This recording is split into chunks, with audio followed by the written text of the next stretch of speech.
Ser podcast.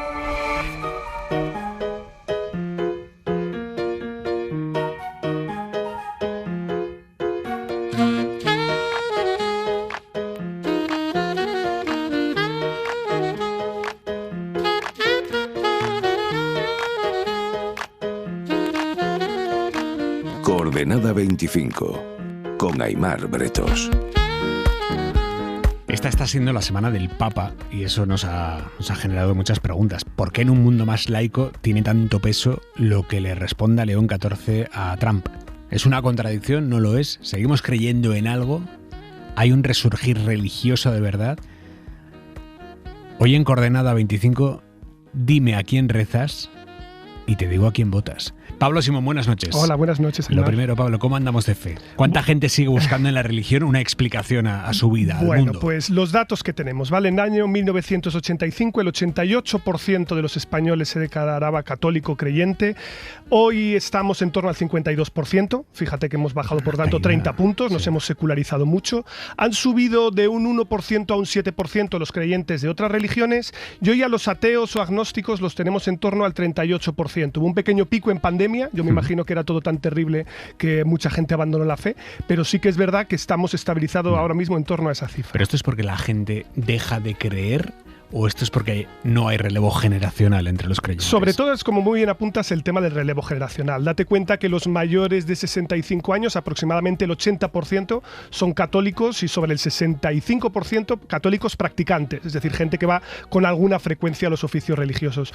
Hoy estamos en que los jóvenes por debajo de 24 años están en el 41%, ¿vale? Por lo tanto, y este es un hecho indudable, nos hemos secularizado, cada generación cree menos en Dios, pero, y esto es lo interesante, lo que estamos viendo ahora es que la generación más joven de todas ha frenado esa secularización. Es decir, mi generación, que es la anterior, tenía más o menos 3 puntos menos de creencia religiosa que ellos. Ellos creen un poquito más. No es tampoco un giro dramático, ¿vale? Yo creo que no es tan dramático, pero sí estamos viendo que esto se está frenando un poco. O sea, que hay algo de cierto en lo del resurgimiento de un interés por la religión, ¿o no? Eso, algo hay, es decir, algo hay, pero yo creo que si vamos, por ejemplo, a los datos de Pew Research, que dice que solo al 25% de los europeos la religión es algo importante para su vida, probablemente tiene mucho que ver con lo estético.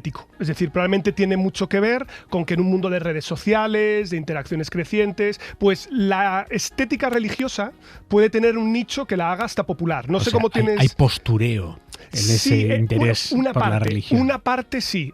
No sé cómo tienes entrenado a tu algoritmo en Instagram, pero a mí me sale con mucha frecuencia. Yo no tengo Instagram. Por ejemplo, bueno, pues entonces yo que sí que lo tengo. Por ejemplo, jóvenes que imitan a padres fundadores de la iglesia en cuadros del barroco y del Renacimiento.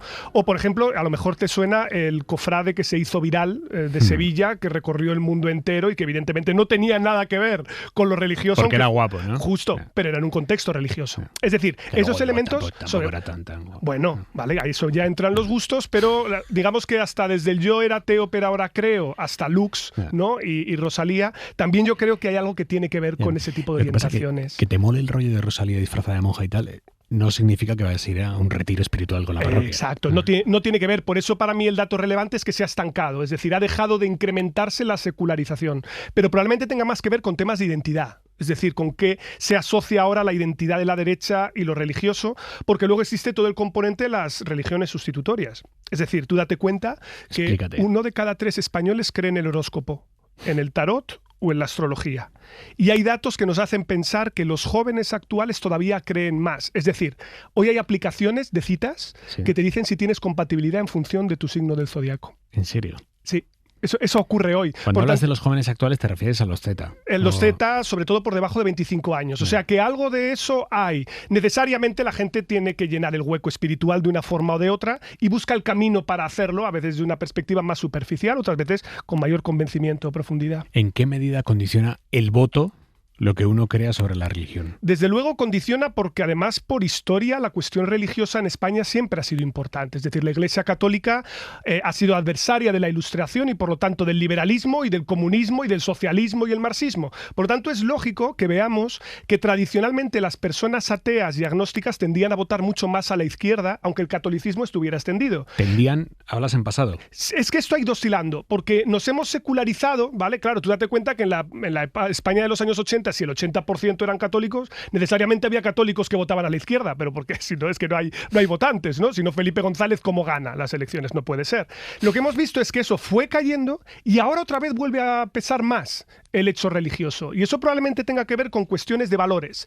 Y esto es una tesis que tiene Romney Paul que me parece súper interesante, que es la idea de que hoy el conflicto religioso lo hemos reemplazado por el conflicto identitario, sobre todo donde teníamos una sola confesión religiosa, como es en España, ¿vale? Y hoy todo lo que tenía que ver con posiciones pro-iglesia lo hemos asimilado a posiciones más contrarias a la inmigración, a los nuevos derechos, a la homosexualidad, mientras que los que eran más laicos y ateos se han colocado en el otro polo. Entonces es como si hubiera una cuestión religiosa sin decirlo, pero que fuera buen predictor en términos de lo que pensamos en muchas de esas cosas. O sea que la izquierda en España antes era más anticlerical de lo que es ahora. Digamos que se ha ido modulando en parte, pero aún así la religión sigue prediciendo muy bien el voto. Pongamos, por ejemplo, que el PSOE presenta en las próximas generales un candidato, estoy pensando estilo Renzi en Italia, públicamente religioso. ¿Esto le convendría o le restaría? No sé, le preguntamos a Salvadorilla. Claro, o le preguntamos a un alcalde medio del PSOE de Castilla-La Mancha o de Andalucía. Es decir, ahí no se ve una colisión entre el hecho religioso y el tú ser de una confesión de izquierdas. Lo importante es cuál es lo central que es la religión para tu votante. Y el tema de los valores. Entonces ahí es donde hay imbricaciones curiosas e interesantes. Ha habido momentos en el que lo religioso ha pesado más, pero justamente por esto que hablábamos de valores. Fíjate que esto ya no se estila, ¿no? El PP ya no se manifiesta con la Iglesia Católica, pero eso sí lo hacía en el año 2004 a 2008. Y esto tenía mucho que ver con el matrimonio homosexual, tenía que ver con el cambio de la ley del aborto, es decir, se ligaba a la asociación de valores. Hoy una parte de la derecha se ha secularizado más. Es decir, hoy parte de la derecha compra el paquete, digámoslo así, de valores que venían en teoría a estar ubicados en la izquierda. Pero eso ha ido modulándose también con el tiempo y es parte de cómo juegan los consensos morales dentro de nuestra sociedad. ¿Vox penetra en el votante católico, no? Pues menos que el Partido Popular. Para mí lo más interesante de todo es que está pasando exactamente lo mismo en todo el mundo. En todo el mundo. El votante que se identifica como católico y católico practicante vota conservador tradicional.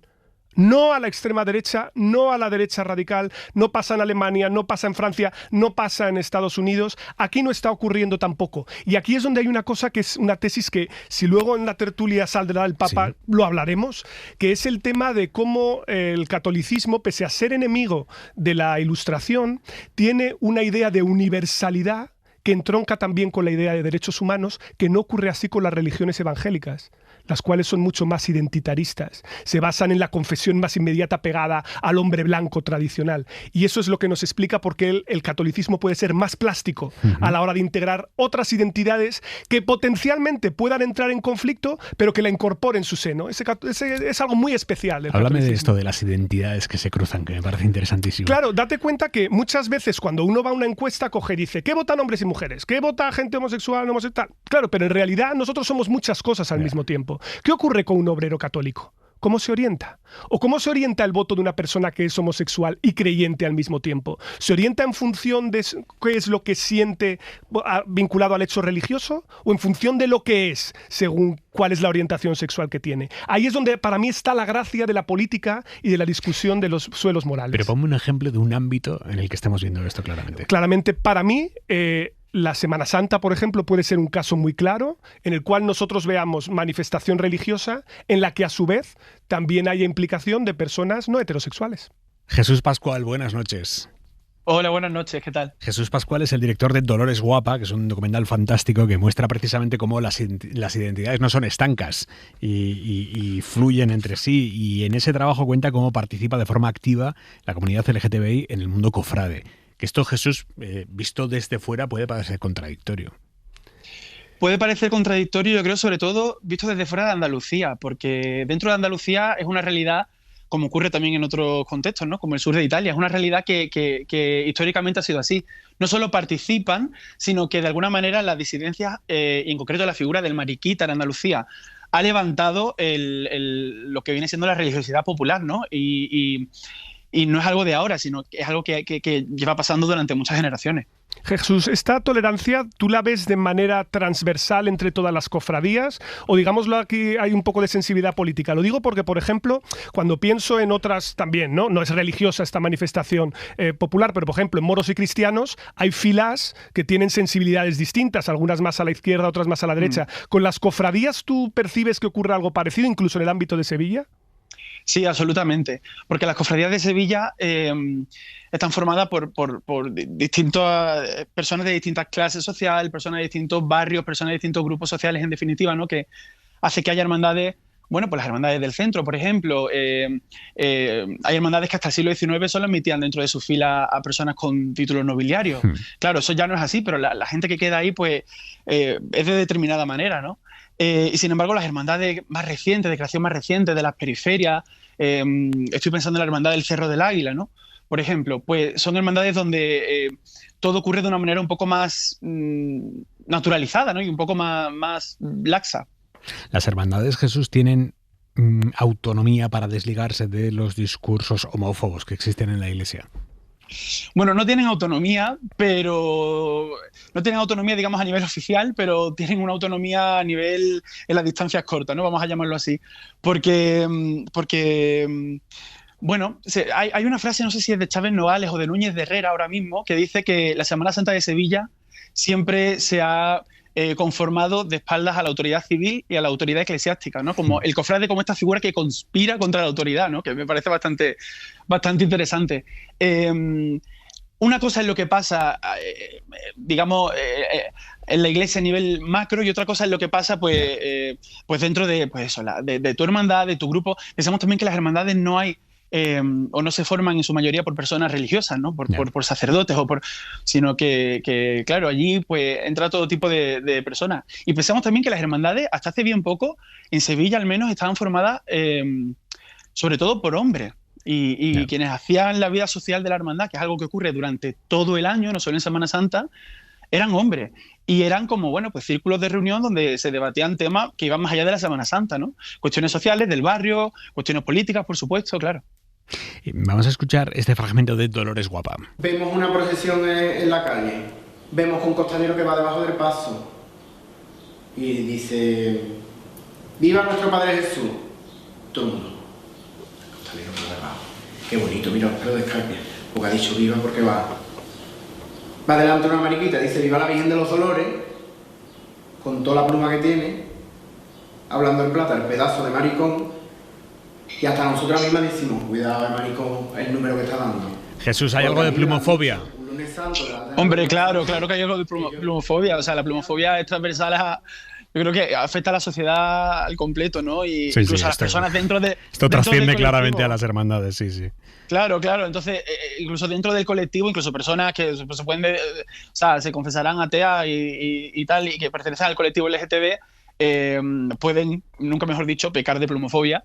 Y en las hermandades lo interesante que ocurre, que el testimonio que escuchábamos, que es de Alejandra Puelle, que aparece en el documental, que es una mujer trans cuya familia tiene generaciones y generaciones de presencia notoria dentro de la hermandad de su barrio. Claro, lo que viene a decir un poco es que dentro de las hermandades ya estas personas que antes, bueno, sí, pertenecían a la disidencia, pero hablaban en voz baja, por así decirlo, pues ahora ya no tienen que hablar en voz baja y ya tienen acceso a una información que les hace de alguna manera, bueno, pues decir: aquí estoy yo y esto es lo que creo y esto es lo que soy, y se generan unos roces y unas fricciones que desde luego están generando pues debates interesantes. Para los oyentes que quieran ver este magnífico documental, se titula Dolores Guapa, está en Filmin. Jesús Pascual, mil gracias, buenas noches. Buenas noches, muchas gracias. Para no perderte ningún episodio, síguenos en la aplicación o la web de la SER, Podium Podcast o tu plataforma de audio favorita.